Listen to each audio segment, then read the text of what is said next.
Bismillahirrahmanirrahim. Elhamdülillahi Rabbil alemin. Vessalatu vesselamu ala Rasulina Muhammedin ve ala alihi ve ashabihi ecma'in. Bu dersimiz İslam akidesi baradaki 19. dersimiz. Mundan önkü akide dersimizde velilik barada gurrun ettik. Bu dersimizde keramet barada durup geçeriz. Kur'an ve sünnete göre, ehl-i sünnet akidesine göre velilerin kerameti haktır. Kerameti inkar eden kişi hak yolun ağdaşan bid'atçıdır. Keramet näme? Allah Ta'alan salih, dürs musulmanlara, velilere nesip eden adatdan daşary ýagdaýyna keramet diýilýär. Keramet her takwa musulmanyna bolup biler. Bir musulmanda onlar mucize var. Mucize näme? Keramet näme? Arasyndaky tapawut näme? Mucize musulmanda onlar peýgamberlerden görülen adatdan daşary ýagdaýlara mucize diýilýär. Mucizelere misallar İbrahim aleyhisselam'ın oda atylmagy we oduň onu ýakmazlygy. Musa aleyhisselam'ın hasasynyň ýylana öwrülmegi, İsa aleyhisselam'ın palçykdan guş ýasap üflenden soňra Allah Ta'alan izni bilen janyny guşa öwrülmegi. Peygamberimiz Muhammed sallallahu aleyhi ve sellem'in mucizelerine misal versek, ayın yarılmagy, İsra ve Miraç gecesinde göğe götürülmegi, yani peygamberlerden görülen adattan daşary ýagdaýlara mucize diýilýär. Emma peygamberlerin ümmetlerinden bir musulmandan görülen adattan daşary ýagdaýa keramet diýilýär. Kur'an-ı Kerim'den, sahih hadislerden keramete misal versek, Kur'an-ı Kerim'den misal Meryem enemiz. Al-İmran suresinin 37. ayetinde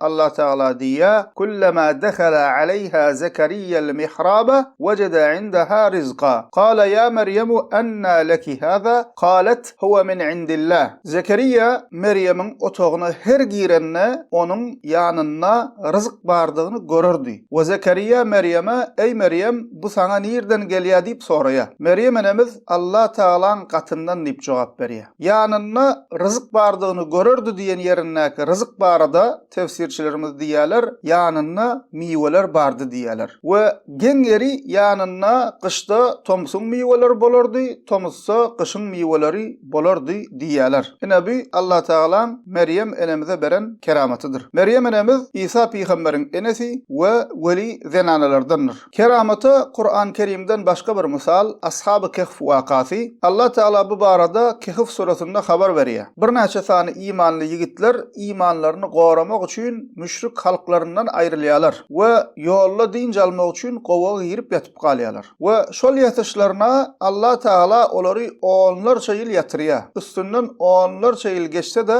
turanlaryny agşam ýatyp ýerden turan ýaly ýerlerinden turýarlar. Käbir tefsirlerde 300 ýyldan gowrak diýilen bolsa-da anyk näçe ýyl ukuda galanlaryny bir Allah Taala özü bilýär. Bu da Ashab-ı Kehf'in, ýani gowakda ýatyp galan imanly, tawhidli ýigitlerin kerametidir. Keramete sahih hadislerden misal versek, sahabalaryň kerametine misal Sahih Buhari'de gelýär: "Enne raculeyni min ashabin nebiyyi sallallahu aleyhi ve sellem kharaja min indin nebiyyi sallallahu aleyhi ve sellem fi leyletin muzlimetin ve ma'ahuma mislul misbahayni yudhi'ani beyne eydihima felemma iftaraka sara ma'a kullu wahidin minhuma wahidun hatta ata ahleh." Sahabalardan iki kişi garanky, tümlük bir gijede Peygamberimizin ýanyndan çykyp öýlerine dogry ýola düşdiler. We ýolda öňlerinden olaryň ýollaryny ýagtyldyyan çıra nur peýda boldy. Haçanna ol iki sahabaň ýollary aýrylanna, iki sany aýry ýagtylykda öýlerine barýança her biriniň ýoluny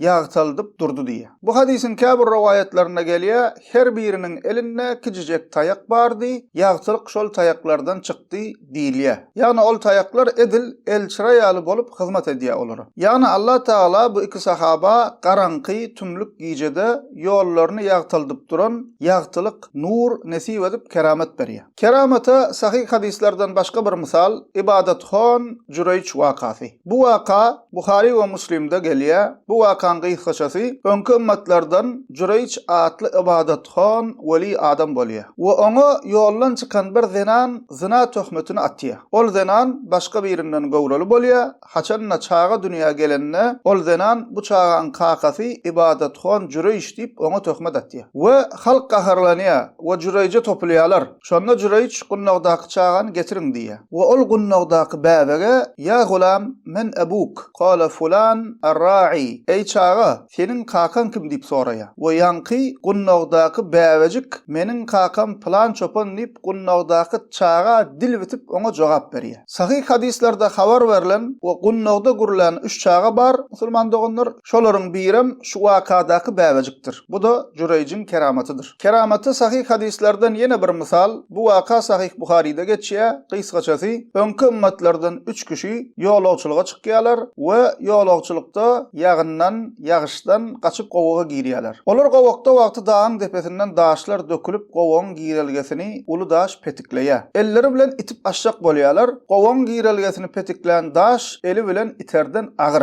Bular öz aralaryna biziň ýerimizi Allah'tan gaýry bilýän ýok, Allah'tan gaýry halas etjek ýok. Allah Taala öz salih amalymyz bilen, ýani öň eden salih amalymyz bilen dilek edeliň diýip her kim öz eden salih amaly bilen Allah Taala dilek edip ýalvarmaga başlaýarlar. We her biri dilek edenne daş biraz ýerinden süýşýär we ahyrkysy dilek edenne olar gowakdan çykjak derejede gowagyň agzy açylýar. Bu da ene gowakda galan 3 kişiniň keramatydyr. Ygtybarly ähli sünnet kitaplarynda sahabalaryň, welileriň keramatyna başga da kän misallar bar. Keramaty degişli käbir bellikleri aýdyp geçsek, birinji bilen keramat Allah Taala'nın izni bilen, ruhsaty bilen bolýar. Käbir jahil adamlaryň pikir edişýäli keramatly weli diýilse, halan wagty halan keramatyny görkezip oturan kişi diýip düşünýärler. Bu ýalňyşdyr. Keramat Allah Taala'nın izni bilen, ruhsaty bilen bolýandyr. İkincisi, keramatlara gyzykly waka hökmünde seretmeli däl, keramatlardan ibrat we ders almalylar. Bir musulmana keramat haçan we näme üçin nesip bolýar? Şoňa düşünmeli. Allah Taala akidesi dürüst Kur'an-ı Kerim'e ve Peygamberimizin sünnetine göre ýaşap ýören imanly, takwa kişilere dürüst musulman bolanlyklary üçin, imanlaryny güýçlendirmek üçin, olary gollamak üçin keramat bagş edýär. Biziň ümmetimizden keramat nesip bolan musulmanlaryň keramata gowuşmaklarynyň sebäbi iman bilen, ihlas bilen Kur'an-ı Kerim'e we Peygamberimizin sallallahu aleyhi we sellemiň sünnetine eýermekleridir. Öňki ümmetlerden hem takwa kişilere Allah Taala keramat bagş edipdir. Takwa bolanlyklary üçin. Diýmek musulman doganlar bizem takwa musulmanlardan bolmak üçin gayret etmeliler, amalymyzy düzeltmeliler. Üçüncü bellik musulman doganlar keramaty bolmadyk kişiler erwet diýmek däldir. Ýa-da keramat görse derecesi uly, keramat görmese derecesi pes diýmek däldir. Keramat görmedik, emma keramat gören welilerden has üstün kişiler bolup biler. Şonuň üçin ewliýalar keramat meselesini çenden aşa ulaltmakdan äge edipdirler. Bir weli adamyň ýanyna başga bir keramatly adam barada gurrun açylýar. Şonda ol weli lagnatly şeytanam gysga watyň içinde gün watardan günne gora gidýär. Balyklaram suwda ýüzýär. Läşiýän gargalaram howada uçýar diýip keramat meselesini çenden aşa ulaltmaly dälligine üns çekýär. Dördüncü bellik musulman doganlar we şuňa gaty üns bermeli. Her adatdan daşar görülen ýagdaýa keramat diýilmeýär. Şuň kowunna akidasyny dogry bilmeýän musulmanlaryň allanýan meselesi şu. Her görün, her eşden adatdan daşar ýagdaýyna keramat diýip inanýarlar. Haçan sen oňa her eşden zadyna keramat diýip inanyp ýörmediysen, ol saňa näme diýär? Sen keramaty inkar edýänmi diýär. Sebäbi hak keramat bilen keramat adyda kılan toslama zatlary biri-birinden aýryp bilmeýär. Näme üçin her adatdan daşar görülen ýagdaýa her keramat diýilýän gurruna keramat diýip inanmaly däl diýäs. Sebäbi musulman doganlar inanjaň sada musulmanları ağlamak üçin pir, öwliýa sarap ýören bir sürü pir sumaklar, weli sumaklar, jadugoýlar, gözbagçylar bar. Olar sada musulmanları ağlamak üçin, sada inanjaň musulmanlar özlerini hyzmatkar gul etmek üçin we özlerini keramatly adam hökmünde görkezmek üçin her hile hokka bilen, gözbagçylyk bilen, hipnoz bilen, jinlaryň, şeytanlaryň kömegi bilen, jadyň üstü bilen insanlar ağlap keramet görkezan kişi bolup sada musulmanyň gözüni baglaýarlar. Kıyamatdan Deccal gelenne adamlara adatdan daşary gen hal ýagdaýlar ütgeşiklatlar görkezjekdir. Şonda köp kişiler şoňa muciza, keramet görkezýär diýip allanjakdyr. Bu barada Deccal barada gelen hadislerde giňden aýdylyp geçilýär. Jadugoýlar, jadyň üstü bilen, bidgatçylar, şeytanlaryň, jinlaryň kömegi bilen adatdan daşar zatlar görkezip bilerler. Hilegar insanlar, gözwagçylar gipnozyň üstü bilen insanlara täsir edip bilerler. Şonuň üçin biz musulmanlar her eşden, her gören adatdan daşar ýagdaýymyza keramet diýip inanmaly däl. Her eşden zadymyza keramet myka diýip deccallara, adam sypatly şeytanlara, pir sumoklara, gözwagçylara, hilegarlara, kapyrlara allanmaly däl musulman doganlar. 5-nji bellik bir kişide adatdan daşar ýagdaý görsek, hak kerametmi ýa-da şeytan işimi, jadymy, gözwagçylykmy, toslamamy, onu nädip biri-birinden aýryp bilersiz. Şunun jogaby musulman doganlar şol kerametli diýilen kişiniň akydasyna we amalyna seretmelidir. Eger ähli sünnet bolsa, Kur'an we sünnetin, şeriatyň çäginden çykmaýan bolsa, kerameti hak diýäs. Emma akydasy bozuk bolsa, Kur'an we sünnet bilen tersleşip ýören bidgatçy bolsa, ol kişiden görülen adatdan daşar zada keramet diýilmeýär. Mysal üçin, şiğalaryň içlerinde nuňlarça keramet diýilen gurrunlar bar. Genden gen eşitenleriň agzyny açyp hayran galyp dinleýän sözde kerametler bar şiğalaryň. Biz musulmanlar şolara inanmalymy ýa-da inkar etmeli. Biz ähli sünnet musulmanlar arqyň şunu diýip bilýäs,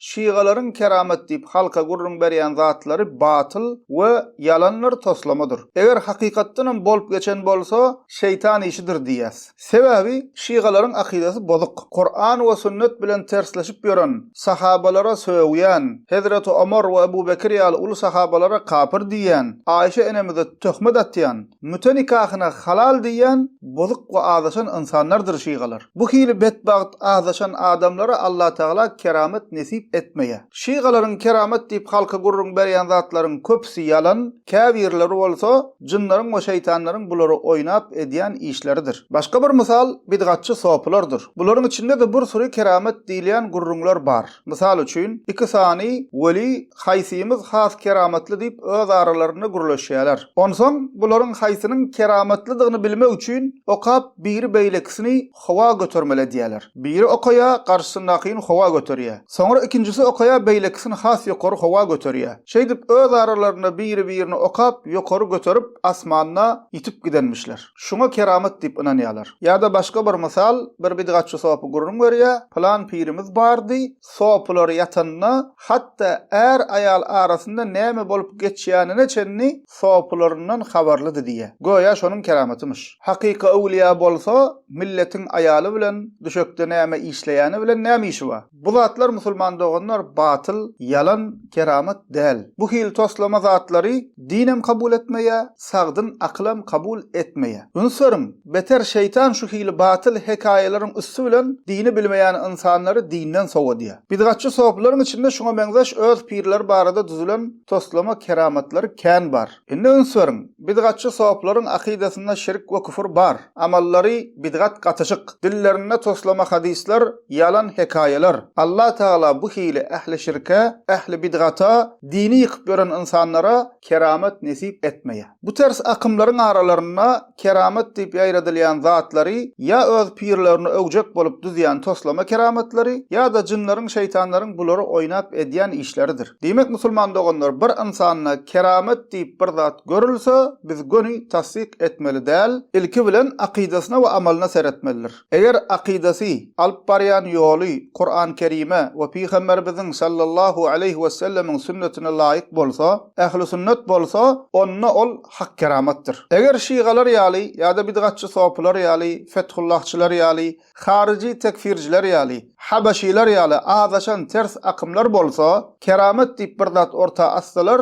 oňa keramet diýilmeýär we oňa inanmak bolmaýar. Şonuň üçin ähli sünnet alimlerimiz bir agzdan şunu diýerler. Bir kişi howada uçsa, suwda ýörese, biz ol kişiniň amalynyň Kur'an we sünnete laýykmy ýa-da dälmi, şoňa seretmän, onu tasdik etmez diýerler. Diýmek, adatdan daşary ýagdaýlar Kur'an we sünnete görä amal edýän imanly, takwa awliya weli kişilerden görülse şonna keramet diýilýär. Emma Kur'an we sünnete, şeriata ters hareket eden kişilerden, bidgatçı toparlardan, adatdan daşary ýagdaý görülse ýa-da eşdilse oňa keramet diýilmeýär. 6-njy we ahyrky bellik musulman doganlar asl keramet dogry ýolda ýöremekdir. Ahli sünnetin akidasyna görä musulman kişi kerametin gözleginde bolmaly däl ýa-da keramet üçin amal etmeli däldir. Musulman kişi Allah Taala'nın razyligi üçin dogry ýolda dogry ýöremegiň we imanly dünýäden göçmegiň ugrunda bolmalydyr. Şonuň üçin öwliýalar diýýärler: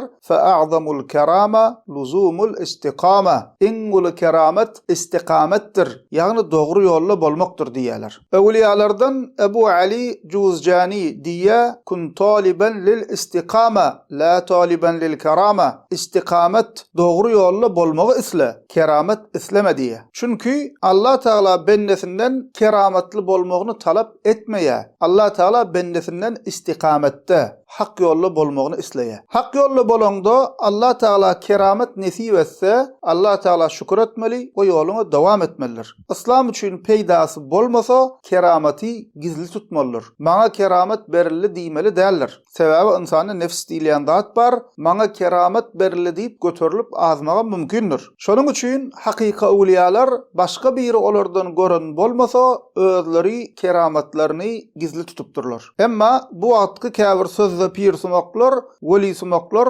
kameranyň öňüne geçip her hile hokka görkezýärler. Kameranyň öňüne geçip pirlik welilik satýarlar. Emma hakyky awliýalar özlerini we kerametlerini ile görkezjek bolmaýarlar. Bir ömür imanly ýaşap, imanly ölmek, bir gezek keramet görmekden has möhümdir. İblis perişteleriň arasyndadyr. Emma tekebbirlenip azaşdy we kapyrlardan boldy. Şonuň üçin öwliýalaryň aýdan sözi: "Fa a'zamul kerama luzumul istiqama." Iň uly keramet istiqametdir, dogry ýolda bolmakdyr diýýärler. Alhamdulillahi rabbil alamin.